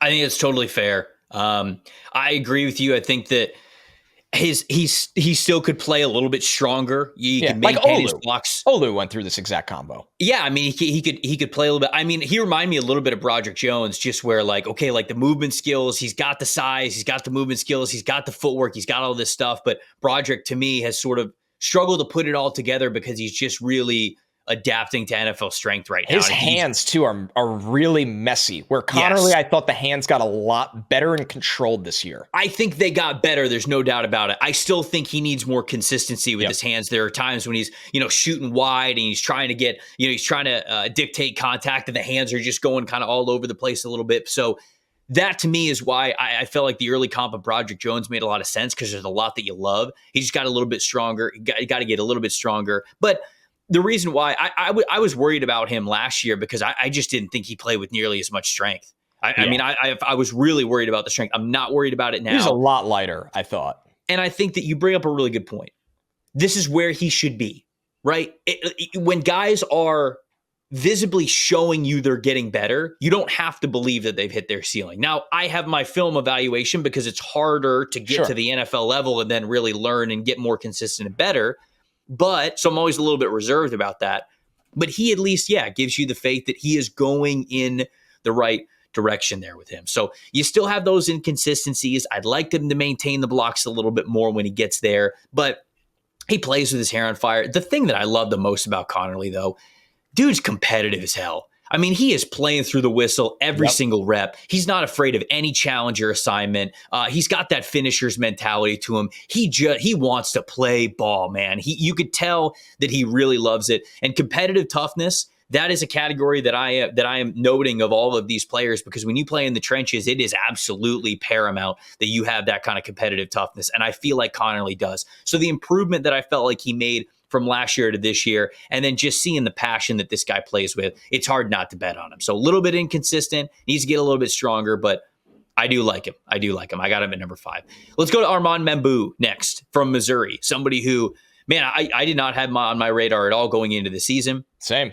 I watched him a little bit in the middle of the year, and I was like, okay, like I think this dude's pretty good. Now he's a little bit shorter. He's like 6'3", 325. So I was like, I like him, but I wonder, is he a guard? And man, when I watched him more for this exercise, I saw a player where there is a lot to like. 4-star interior offensive line recruit in the 2022 class. So I think he does have that guard to tackle flexibility to him. His parents were immigrants from Cameroon. He is a first generation American in his family. Also speaks French. So, you get a little Marcus Mbow. You draft Armand Membou. You got 2 out of 5 right there. I don't know who else in the NFL speaks French off the top of my head, but there's got to be somebody. I'm putting a team. I'm Nick Fury. I'm putting a team together. All right. A prerequisite to play for us. French. What I like about him though is, dude, he's such a great natural athlete. I mean, he could get low. The pre-snap stance is low. The feet are wide. He's explosive. He's quick. He's got those coordinated movements. You tell he's got great natural balance to him. He also played tennis in high school, which I love a true multi-sport background for a football player. Playing agility. Football, playing tennis. Exactly. He also wrestled in high school, so you're checking the wrestling background as well there for him. There is a lot to like about Armand Membou. Some strength and weaknesses here for him. Good hip hamstring flexibility to sit with balance and power. You love when you can get low in your stance and just be low. It's not just the leverage. It's so much that comes with the leverage, right? Not only are you getting lower, so you're winning that low man wins saying that we hear all the time in trenches, but when you get to be low and loaded and balanced, you are conjuring all of the strength that your leg muscles have in your calves, in your hamstring, in your glutes, and your quads, and you are able to be a powerful football player. Low and explosive out of his stance, so you see that as well. I just think that the coordination was so impressive to me. When you get these bigger dudes, they're plus 300 pounds, they're 6'6", they're 6'7". Yeah, it's natural for them to, the feet get tangled a little bit. They look a little clumsy. They're big human beings. Membou does not look like that at all. He looks like a true athlete playing the offensive tackle position. He's really great. Building off of that, he's really great on the hoof as a puller for outside zone. I think he can do all of that for you. And I think that even though he is 6'3", the more that I watch him, the more I think the arm length is longer than the 6'3" frame. So it makes me feel good about him being an offensive tackle. I think he can play with a little bit more power, much like Conerly. I feel like he's listed at 325, but he's not as dense as some 325 offensive linemen out there. So bull rush moves, anchoring, it could push him back a little bit further in the pocket than you would think just by looking at his weight listed numbers.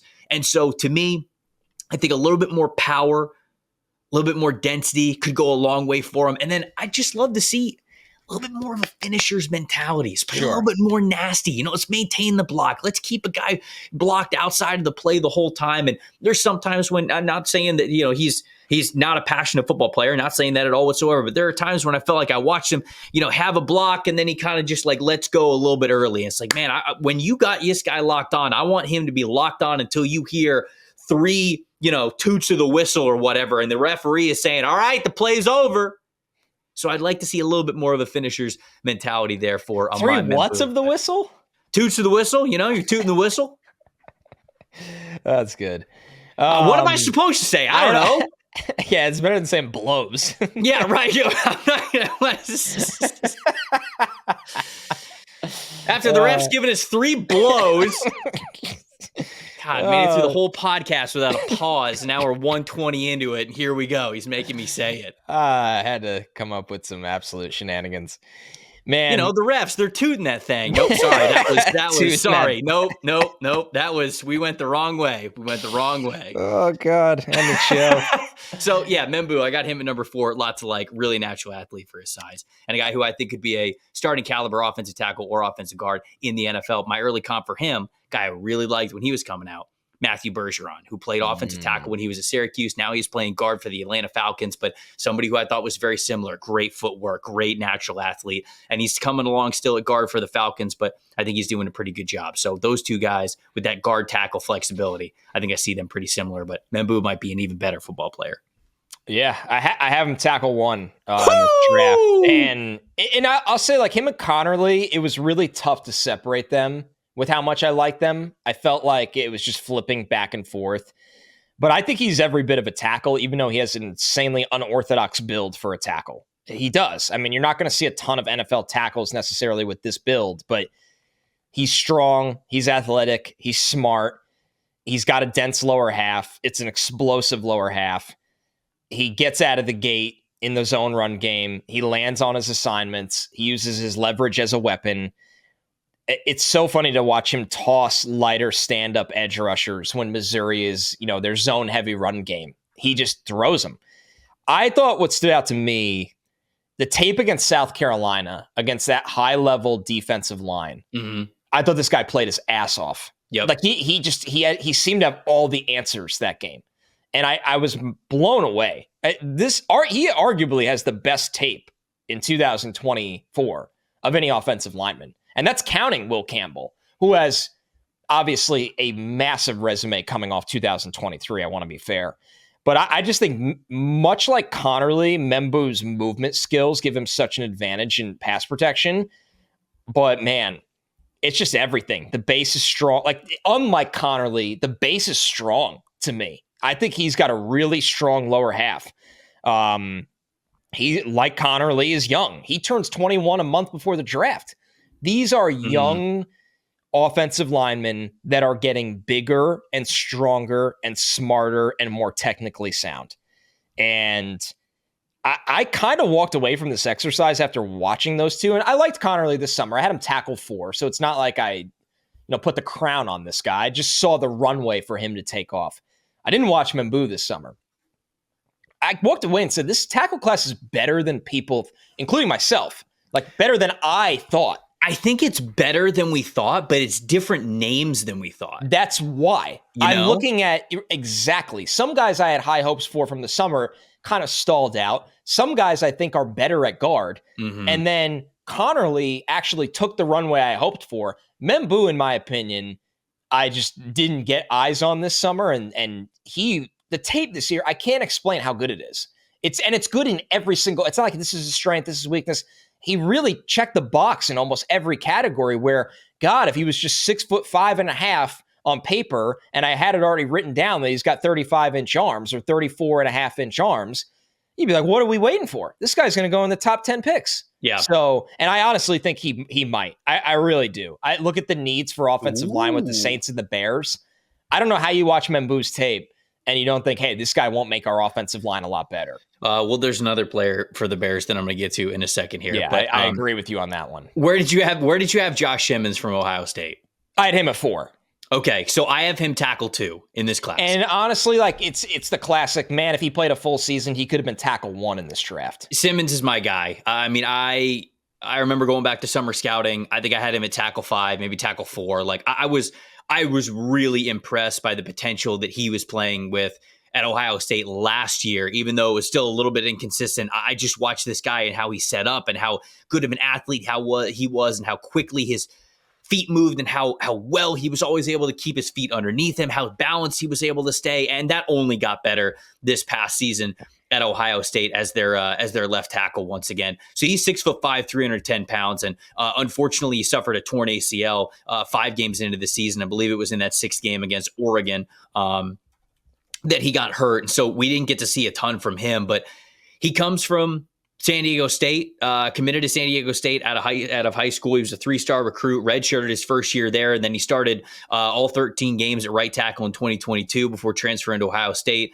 Started all 13 games at left tackle for them last year, and then, of course, started the 5 games before the injury this year.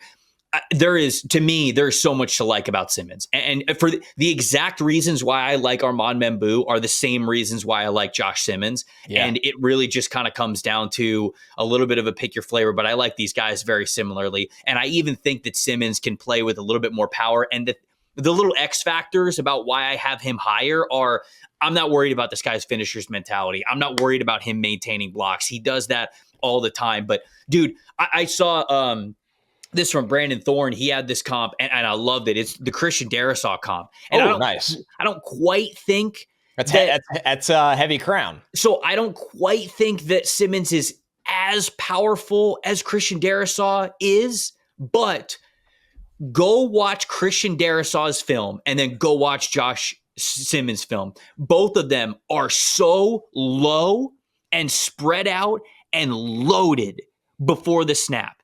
And the second that ball is snapped, boom, they explode and they move, whether it's a kick slide back or whether it's a step forward and run blocking, whatever it is. That almost like crouching tiger getting ready to attack his prey stance reminds me so much of the way that Christian Darrisaw played, and a player who I liked a lot when he was coming out, and obviously he's been fantastic for the Minnesota Vikings. It is the way that the hands flash so fast, the feet move so quick. He is always balanced. He is always in control, and he knows exactly what to do at all times. I'd like for him to get a little bit stronger, but if he does, man, we've got a damn good starting offensive tackle at the NFL level. So I'm a big fan of Simmons. I had him tackle 2 in this class. Yeah, and there's just there's no definitive argument against that, right? Because he is a projection player, much like you could argue Conerly is. They are athletic. They are built for this. They are getting better. I need to check his age, but I believe he, much like Membou and Conerly, I believe was one of the younger guys as well. So he just turned 22 literally 2 weeks ago. Okay. All right. But let's be real. In this era, there's a lot of offensive linemen that are 23, could turn 24 during the rookie season. There's so much eligibility. Simmons is a great athlete, and he's got the right build for it. And it just felt like in those 5.5 games this year, he wasn't tested. You know what I mean? And I say that almost as a compliment. I say that almost as a compliment, where it's like nobody really could do much against him. He went up against Marshall, but he didn't go up against Green. He didn't go up against Mike Green because Mike Green was rushing from the other side. And that Oregon game would have been a great game, but he gets hurt in the Oregon game. And obviously he would have had a stacked schedule ahead of that. But you're right. He just didn't play a lot of NFL level competition while he looked really good. But I think he could look really good at the NFL level. Right. So, all right. So Kelvin Banks Jr., where do you have him? 3. So you got him at 3, and then Will Campbell you have at 5. Yep. So let's talk Kelvin Banks Jr. real quick, and then we'll end on Will Campbell. What'd you think of Banks? Do you see with him at 3? Makes me think you think he's an offensive tackle and not a guard. I think he can be. Okay. I think he's got a shot. I comped him to your boy Elijah Vera Tucker. Honestly, there you go. And AVT's played well at both. And he's played well at both, and I think that Kelvin Banks Jr. From Texas can play well at both. So I've been told, and this is only by one source, so I don't like write it in ink. I've been told Banks' arm length will meet the NFL threshold. I am less worried about his arm length than Will Campbell's. Yes, for sure. I've heard there will be a difference between the two. 100%. But it's more of just play style for me. Yes, I agree. It's not the length with him. It is absolutely the play style. So 6'4", 324 pounds. But obviously, you mentioned that you think that Banks' arm length is going to be adequate. So you got him at number 3. I also have him at number 3. So we see him pretty similarly. What'd you think about Banks? You think he could stay at tackle, by the way? I think he has flexibility for both. Like AVT. Yeah, I see him like an Elijah Vera Tucker type. Like I think he's got the athleticism to be able to play at both. I think he could play at both. It's just a matter of where does his spot best benefit your entire best 5 out there overall? Is it a guard? Is it a tackle? I got faith that he can do both of those things. He just absorbs contact extremely well, in my opinion, Banks, and that's the build he has to do that. I mean, some numbers that, here's one amazing and one not so good at all. 96th percentile grade in true pass set reps over the last 2 seasons. So like when Texas is running a real drop back game and Banks has to block like he would in the NFL, he's been phenomenal. He knows how to drop his hips. He halts speed to power by generating power from unlocking that power from his hips. He plays with leverage. He knows how to play low. He's, once again, a very densely built guy with athleticism. His hands strike with a purpose, both in the pass and run game. He can match movements, but there's no denying that, one of the negative numbers is 25th percentile over the last 2 years in negatively graded run plays. He whiffs a lot in the run game. And it's what I had written down over summer and kept the note, dry in the notes from rewatching. The arms and legs in the run game are just all over the place. He is erratic. He's a wild man run blocking. And I don't know if it's like, he's jacked up and he just wants to decleat someone every time. And there's a lot of good things about that because some coaches could dial that in. But 25th percentile in that mark, like that's a high miss rate where you're starting to hurt some run plays, even though you have the power, strength, and leverage to create explosive run plays. So, and a lot of it is like he'll drop his shoulder at targets, Trevor. Like, like offensive linemen like to line up, and you said box out before, or, play with a flat back and kind of defend the space. He almost looked like a charging bull at times with guys in the open field. Like I'm going to like Goldberg you, like spear you. And I'm like, dude, it's pretty awesome sometimes, but there's also times where it's not so awesome. And the whiffs are a big problem. So, but in terms of the pass pro stuff, I'm not just throwing him inside, honestly. Like I just saw too many high-end reps in pass pro with him being under control to say this guy just should play guard. I think that's been a common theme, and I don't think I just am surprised how quickly people are deferring to that with him. Yeah, he's such a good athlete. You almost want to give him a chance at tackle. Right? Fail at tackle. Fail at it. The thing that I love about him and his movement skills is we talked about some flexibility with some of these guys. He can shuffle, slide, and move from a fully squatted position. Some offensive linemen, they're squatted pre-stance, but then the second the ball is snapped, the shoulders come up, the stance comes up, and it's like, all right, let me hand fight now. I'm fully standing up. Banks is low pre-snap. And then when the ball is hiked, he stays low. Like he can stay low, and he's got that hip flexibility to be able to slide and stay low for really good power, really good leverage. And there's a lot of structure. I'll say this.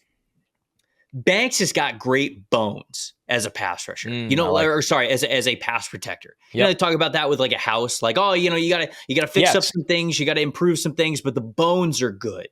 That's Kelvin Banks to me. So I think that certainly honing him in a little bit more, a little bit less erratic.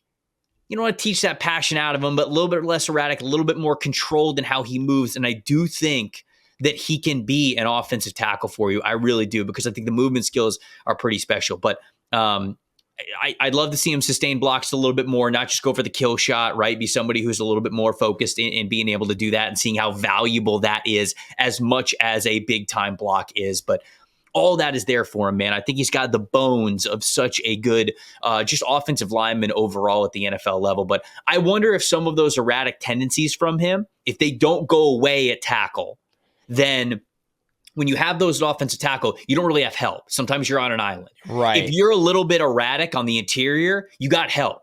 And so it's a lot less of those negative plays to you because you got that help next to you. So you can still showcase a lot of that really great movement, a lot of those really great leverage skills and everything like that. But I got him at tackle 3. I think he could be a good offensive tackle at the NFL level. But there are some things that I think that he has to work on.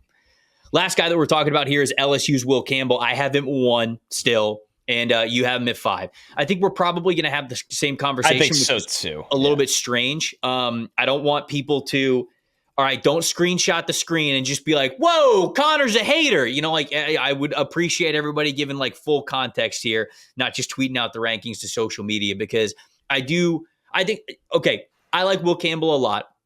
I think he's a phenomenal player. So actually, I'll give a little bit of an intro to him before we sort of dig into it. He's 6'5". He's listed at 6'5", 324 pounds. But I think the arm length is a big concern. It's probably right around 33 inches, which is well below threshold for what a lot of teams in the NFL want their offensive linemen to have when it comes to that arm length, for the reasons that I mentioned earlier in the show. 4-star offensive tackle. He has been the starter at left tackle for the last 3 years from LSU. From the very first game that he played all the way until now, he has been the starter for LSU. He was the first offensive lineman in LSU's history to be awarded the prestigious number 7, which is the ultimate playmaker award for the top playmaker on the team. And obviously he couldn't wear number 7 because you're not allowed to for the rules for an offensive lineman. So he just had the number 7 patch. Yeah. But think about this too. He was a captain as a sophomore. Yeah. And obviously he was a captain again this year as a junior. His dad, Brian Campbell, also played offensive line, nicknamed the Bull, which you love. Played in high school, went on to play in college. He played at East Texas State University, which is now known as Texas A&M Commerce.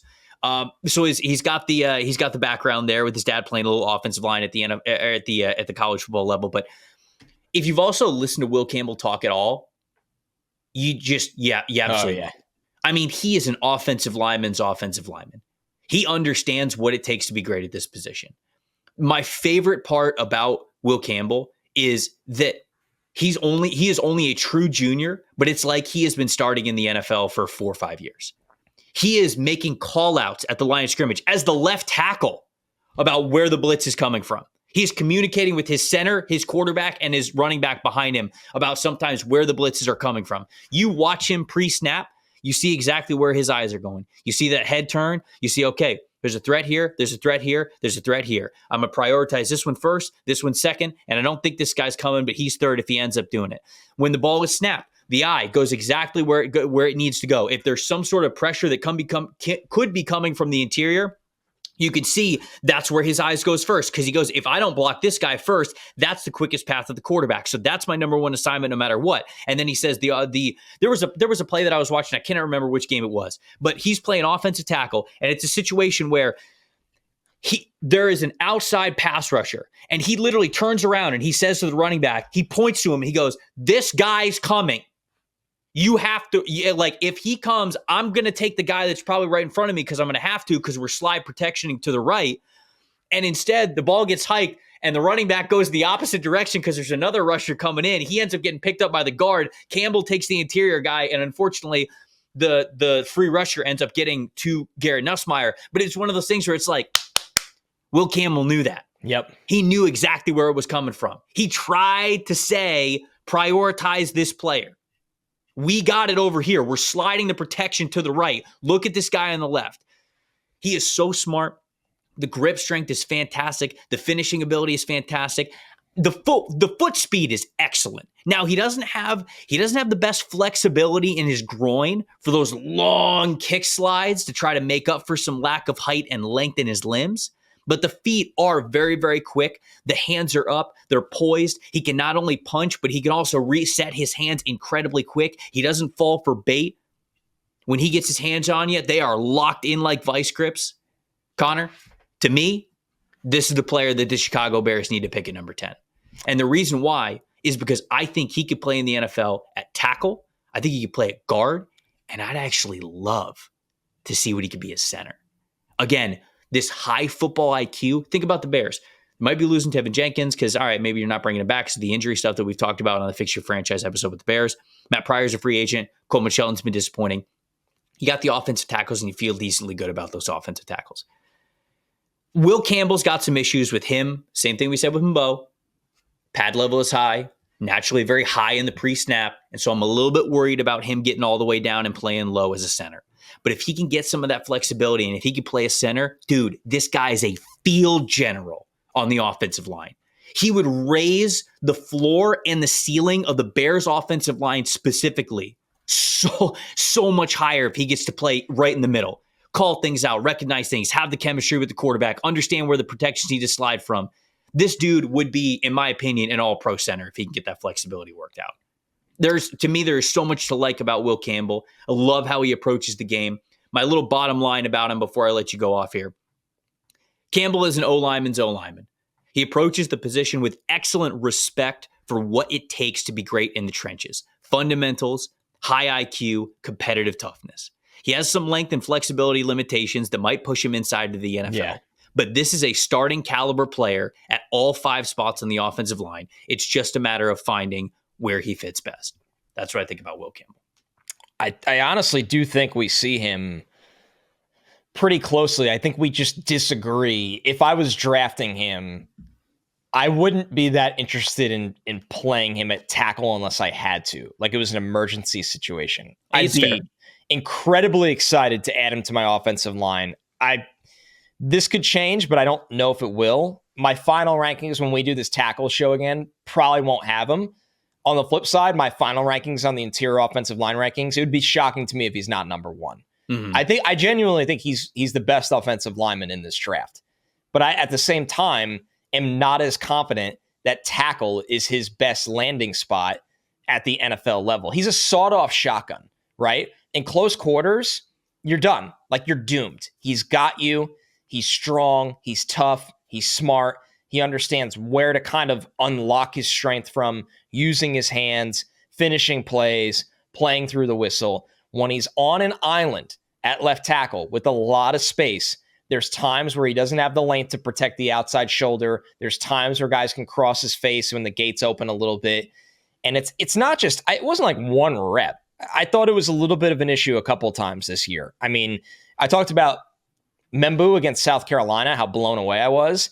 I thought there was some dents in the armor of Will Campbell starting to show a little bit in that South Carolina game. I know he gave up a sack against Oklahoma where you see, once again, he just didn't have the length to protect his outside shoulder. It's a rip and dip move. The quarterback gets killed. And it's, once again, and Campbell spoke to this, like, we give up one sack, like, that's it for us. Like, it's tough as an offense. And I agree, it's unfair. But my point is, it feels like when he's beat, and this is somebody that gave up 18 pressures this year, it's consistently because of lack of length. Mm-hmm. Where that sawed-off... I think it's a combination of lack of length and how tall he is. A little bit of inflexibility that he has. Right. And if you can work that out, I think he could play tackle. Sure. I'm not ruling it out. Otherwise, I wouldn't even put him in this show. Like, I ruled out a couple players. Savania, the LSU right tackle. Mm-hmm. Emory Jones, yeah. Emory Jones, thank you. But with Campbell, it's almost like you're nitpicking because you love the player so much, where, I mean, if the Patriots took him at 4, and they probably won't, I think, because of the talent now. No, probably not. Right? Like, it's especially if you think he's an interior player. Yeah, if the Patriots traded out of 4 to wherever, and, to 8 to 13, and took Campbell and said he's our left guard of today, 10 out of 10. Like, I think he's going to be a borderline all-pro guard. I really, really do. But there are just deficiencies in length that I don't think will get any easier at the NFL level when on an island as a tackle with all that space. Mm-hmm. So it's frustrating because it's a weird conversation of, like, I love this player, but I love him inside. And I think his pathway to the NFL, my personal opinion, will be very, very similar to how Peter Skoronski's was. All right, so that's our top 12. I'll read off my top 12 before Connor reads off his. I had Chase Lunt from UConn at number 12. I had Brandon Crenshaw Dixon from Florida at 11. 10, I had Marcus Mbow from Purdue. 9, Aireontae Ersery from Minnesota. 8, Ozzy Trapilo from Boston College. 7, Cam Williams from Texas. 6, Wyatt Milum from West Virginia. 5, Josh Conerly from Oregon. 4, Armand Membou from Missouri. 3, Kelvin Banks Jr. from Texas. 2, Josh Simmons from Ohio State. And number 1, I had Will Campbell from LSU. Connor, what was your 12? 12 for me, Oregon's right tackle, Johnny Cornelius, New York's very own. 11, William and Mary's left tackle, Charles Grant. 10, Marcus Mbow. We talked about him, the Purdue right tackle. He's played some guard, be very interesting long-term. Number 9, Boston College's Ozzy Trapilo, crazy train on this show. He is their right tackle, accepted Senior Bowl invite. Number 8, Cameron Williams, the hulking right tackle from Texas. Number 7, Aireontae Ersery out of Minnesota, their left tackle. Number 7, a guy that's played everywhere, but most recently left tackle, Wyatt Milum out of West Virginia. Number 5, 6, Milum was 6. 5 is Will Campbell from LSU, who I do think is a guard, but an absolute tremendous one and probably the best offensive lineman in the draft. Number 4, Ohio State's Josh Simmons, who, if he didn't lose his season to injury in Game 6, Simmons would probably be getting a lot more publicity right now, and he will get some. 3, Kelvin Banks, the left tackle from Texas. 2, Josh Conerly Jr., Oregon's left tackle. And then number 1, Armand Membou from Missouri. We would love to hear from you guys. Let us know what you thought of our conversations here with the offensive tackles and any offensive tackle rankings that you guys have. Obviously, we're going to be watching a lot more of these guys. We go through the rest of draft season. We get into the All-Star Bowls. We get into the Combine, all that good stuff. So the offensive line group will only grow. Best way to get into the conversation, youtube.com/@NFL Stock Exchange. If you're audio only, at Tampa Bay Trey, at Connor J. Rogers, you could hit us up there as well. I think we're going to defense next. I know we got like tight end and interior offensive line, but I think we might save those for a little bit later. I think we want to try to hit on edge rusher or interior defensive lineman. So if you guys have a preference, which you would rather hear, edge rushers or interior defensive linemen next, let us know in the comments. Connor, anything else before we get out of here? No. Fun, long show. Lot to get through. We are on the grind right now and loving it. And I can't wait to see these guys at the Senior Bowl. We're so close, baby. Couple of weeks before we get to see these guys live. I'm very excited for it. I appreciate everybody watching and listening to the NFL Stock Exchange podcast. I'm Trevor Sikkema. That's Connor Rogers saying we'll see you next time.